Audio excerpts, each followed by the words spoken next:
India में 11 करोड़ से ज्यादा एक्टिव क्रेडिट कार्ड्स हैं, पर फिर भी हर साल 30% लोगों के एप्लीकेशंस जो है वो रिजेक्ट हो जाते हैं, क्योंकि या तो उनका सिविल स्कोर लो है या उनके पास में इनकम प्रूफ नहीं है। अब सोचिए एक ऐसा क्रेडिट कार्ड जो कि स्टूडेंट या फिर फर्स्ट टाइम यूजर को बिना किसी सैलरी प्रूफ के इजीली मिल जाता है, और जहां आपका खुद का एफडी ही सिक्योरिटी बन जाता है। क्रेडिट स्कोर भी बनेगा, कार्ड भी लाइफ टाइम फ्री और अप्रूवल भी 100% एफडी के अगेंस्ट मिलता है। यही है Kotak 811 dream different credit card. लेकिन अप्लाई करने से पहले ये जानना जरूरी है इसमें इंटरेस्ट कितना लगता है, क्या बेनिफिट्स है, क्या रिवॉर्ड्स मिलते हैं और कौन से हिडन चार्जेस हैं। इसके बाद ही आप लोग अप्लाई कीजिएगा। अब भाई अगर आपको ड्रीम डिफरेंट क्रेडिट कार्ड लेना है तो सबसे पहला स्टेप होगा कोटक 811 में अकाउंट ओपन करना। अकाउंट ऑनलाइन ही खुल जाता है और इसके लिए मैंने एक पूरा सेपरेट वीडियो आपके लिए बना के रखा हुआ है, जिसमें मैंने कंप्लीट प्रोसेस दिखाया है किस तरीके से कोटक 811 में आप लोग अकाउंट ओपन कर सकते हैं।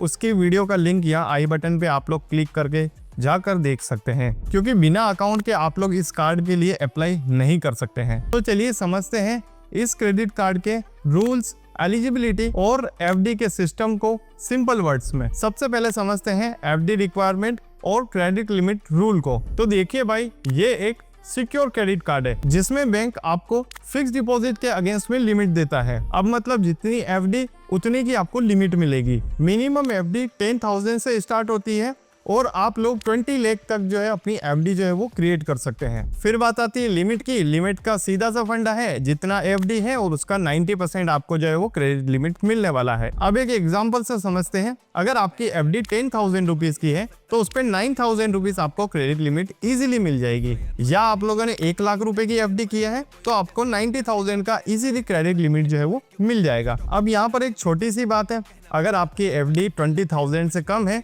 तो आपको ज्वाइनिंग फी देनी होगी, जो कि 250 रुपीज प्लस 18% जीएसटी, जो कि 295 रुपीज के बराबर होती है।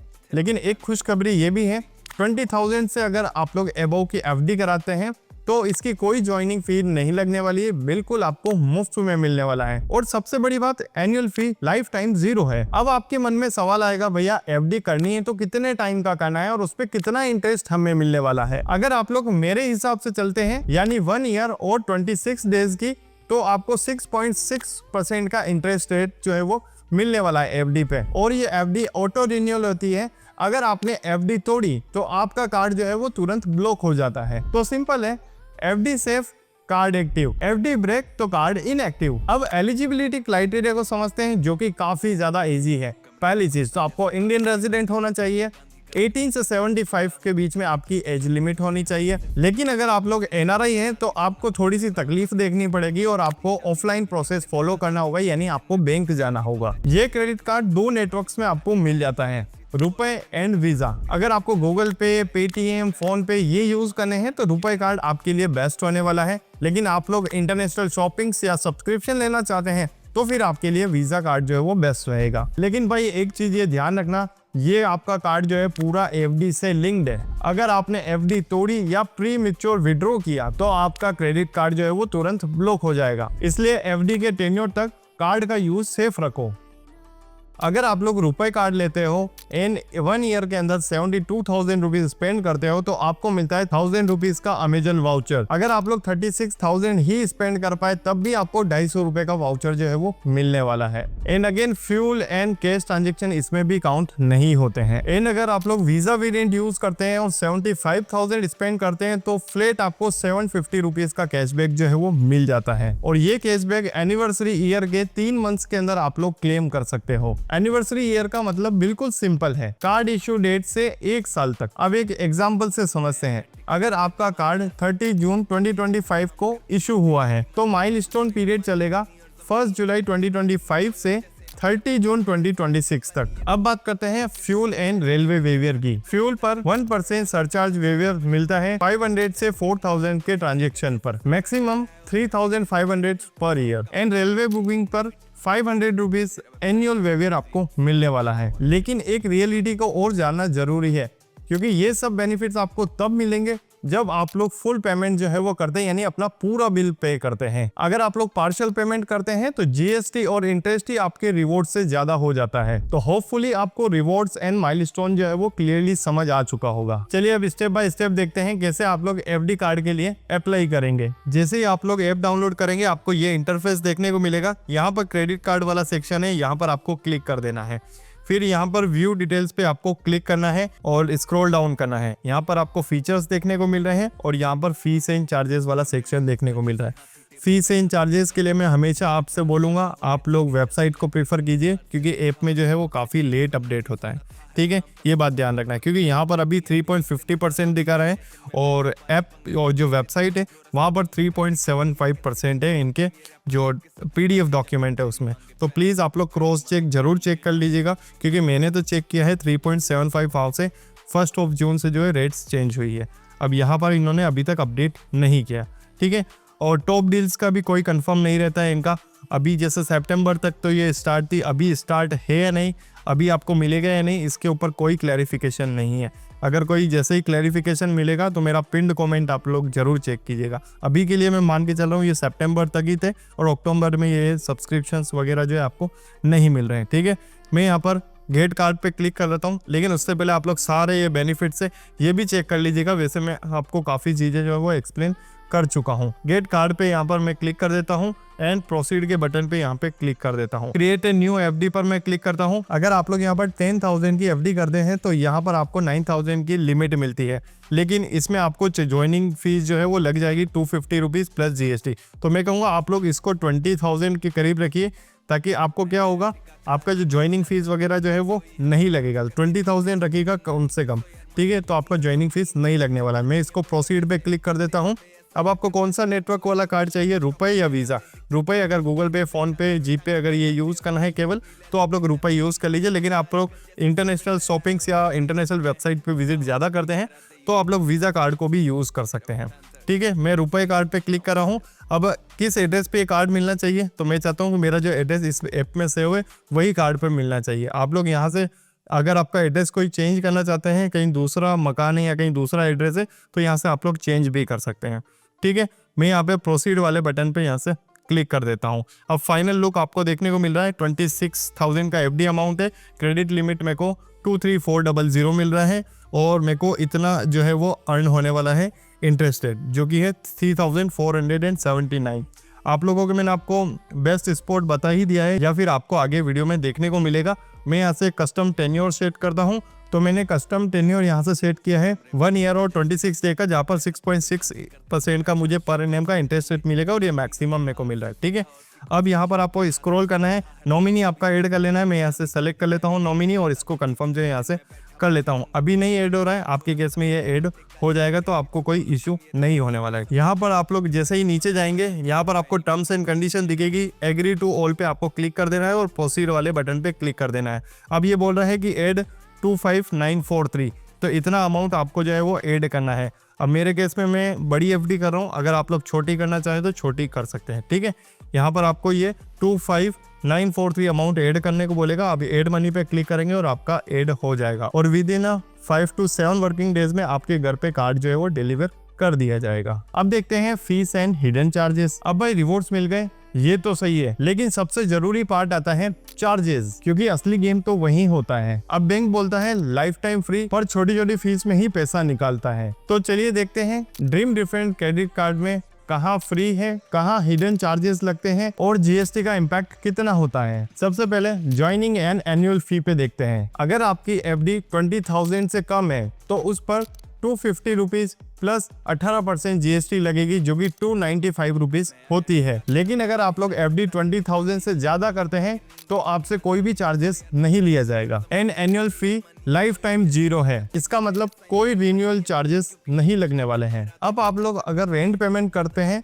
तो उस पे कितना फीस लगने वाला है। अगर आप लोग क्रेडिट कार्ड यूज करके रेंट पेमेंट करते हैं तो उस पे 2% प्लस जीएसटी आपको चार्ज जो है वो देना पड़ेगा। मान लीजिए आप लोग 20,000 रुपीज रेंट पे करते हैं तो उसके ऊपर 400 रुपीज आपको चार्ज देना पड़ेगा, प्लस उसमें 18% जीएसटी अलग से पे करना होगा। तो टोटल 472 रुपीज आपको पे जो है वो करना रहेगा। अब अगर आप लोग वॉलेट लोड करते हैं तो इसके ऊपर भी आपको चार्जेस देने होंगे। मान लीजिए आप लोग गूगल पे, पेटीएम या अमेजन पे या फोन पे के अंदर वॉलेट लोड करते हैं तो 10,000 तक तो कोई भी चार्जेस आपका नहीं लगने वाला है, लेकिन उसके बाद में 1% जीएसटी आपसे जो है वो चार्ज लिया जाएगा। एंड जून 2025 से utility, education and gaming transactions पे भी आपसे चार्जेस लिया जाएगा। इलेक्ट्रिसिटी, ब्रॉडबैंड, स्कूल फी और गेमिंग एप्स पर 35,000 तक फ्री है, लेकिन उसके बाद में 1% प्लस जीएसटी आपसे चार्ज किया जाएगा। अब बैंक ये बोलता है जितनी आपकी एफडी है उसका 90% तक कैश आप लोग विड्रॉल कर सकते हैं, यानी आपकी जितनी क्रेडिट लिमिट है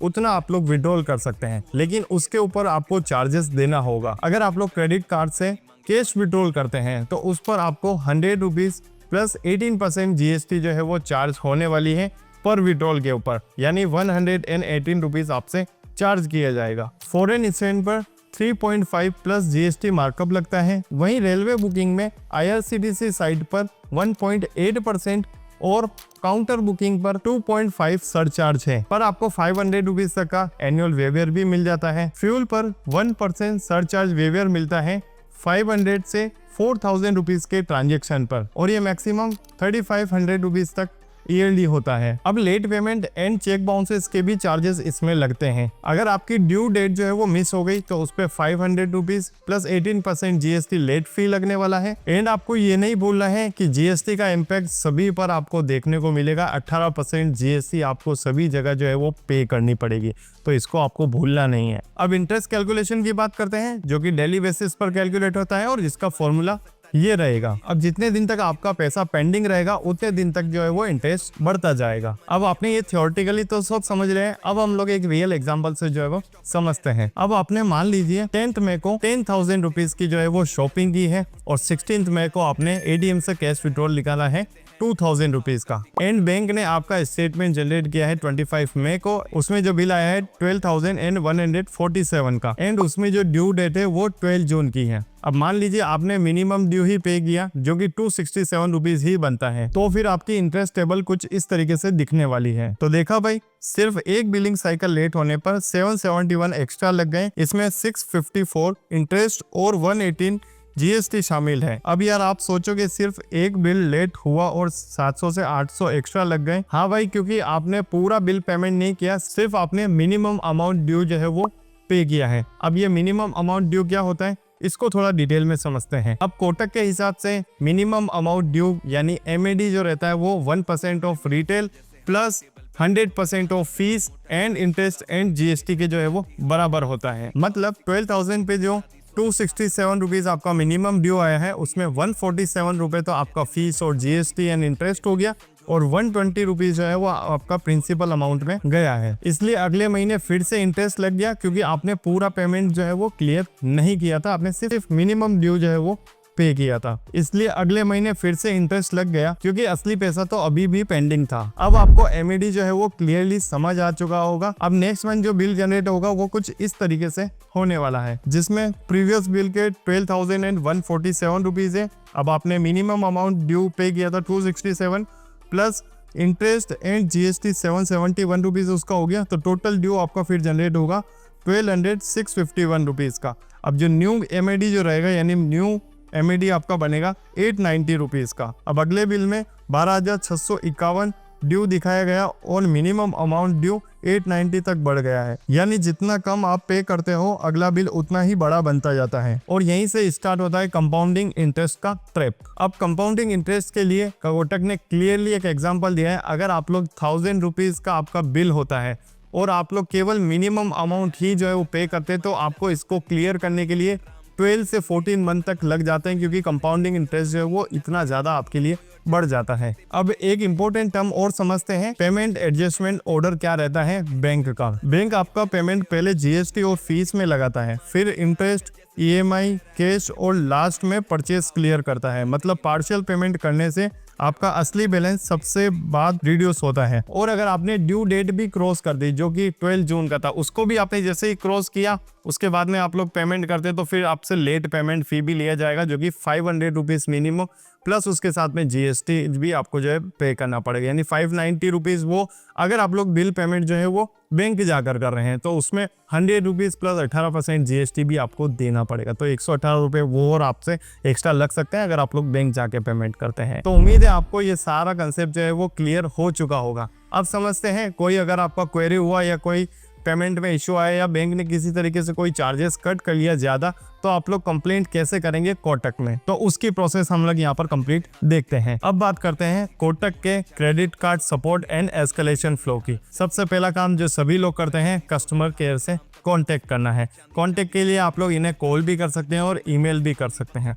कॉल करने के लिए आप लोग 1860-266-2666 पे आप लोग इनसे बात कर सकते हैं। ईमेल करने के लिए service.cards@kotak.com पे आप लोग मेल कर सकते हैं। विद इन 7 वर्किंग डेज आपका इशू जो है वो रिजॉल्व हो जाएगा। अगर विद इन 7 वर्किंग डेज भी आपको कोई रेस्पॉन्स नहीं मिलता है कस्टमर केयर टीम से, तो आप लोग नोडल ऑफिसर से कांटेक्ट कर सकते हैं। कांटेक्ट करने के लिए आपको ईमेल करना होगा विद कंप्लेंट नंबर के साथ में nodalofficers@kotak.com पर, और आपको वेट करना है। 10 डेज में आपको जरूर रिप्लाई दे देंगे और आपका जो इशू रिजोल्व हो जाएगा। और अगर 30 डेज के अंदर नोडल ऑफिसर से भी आपको कोई रिप्लाई या रेस्पॉन्स नहीं आता है तो फिर आप आरबीआई के पोर्टल पे कंप्लेंट कर सकते हैं। इनकी वेबसाइट है cms.rbi.org.in पर। यहाँ आपका कंप्लीट सॉल्यूशन जो है वो हो जाएगा। ये मैं आपको सिंपल टेबल दे रहा हूँ, इसका स्क्रीनशॉट निकाल लीजिए, ये इन फ्यूचर आपको काफी ज्यादा हेल्प करने वाला है। अब अगर इस वीडियो में कोई पार्ट मिस रह गया है या कोई गलत इन्फॉर्मेशन मैंने शेयर की है तो प्लीज एक बार पिन कमेंट मेरा जरूर चेक कीजिएगा। और नेक्स्ट वीडियो किस क्रेडिट कार्ड के ब्रेकडाउन पे चाहिए आप लोग कमेंट जरूर कीजिए। एंड हमारी वीडियोस अगर आपको अच्छी लगती है तो प्लीज वीडियो को लाइक जरूर करें एंड चैनल को सब्सक्राइब जरूर कीजिए।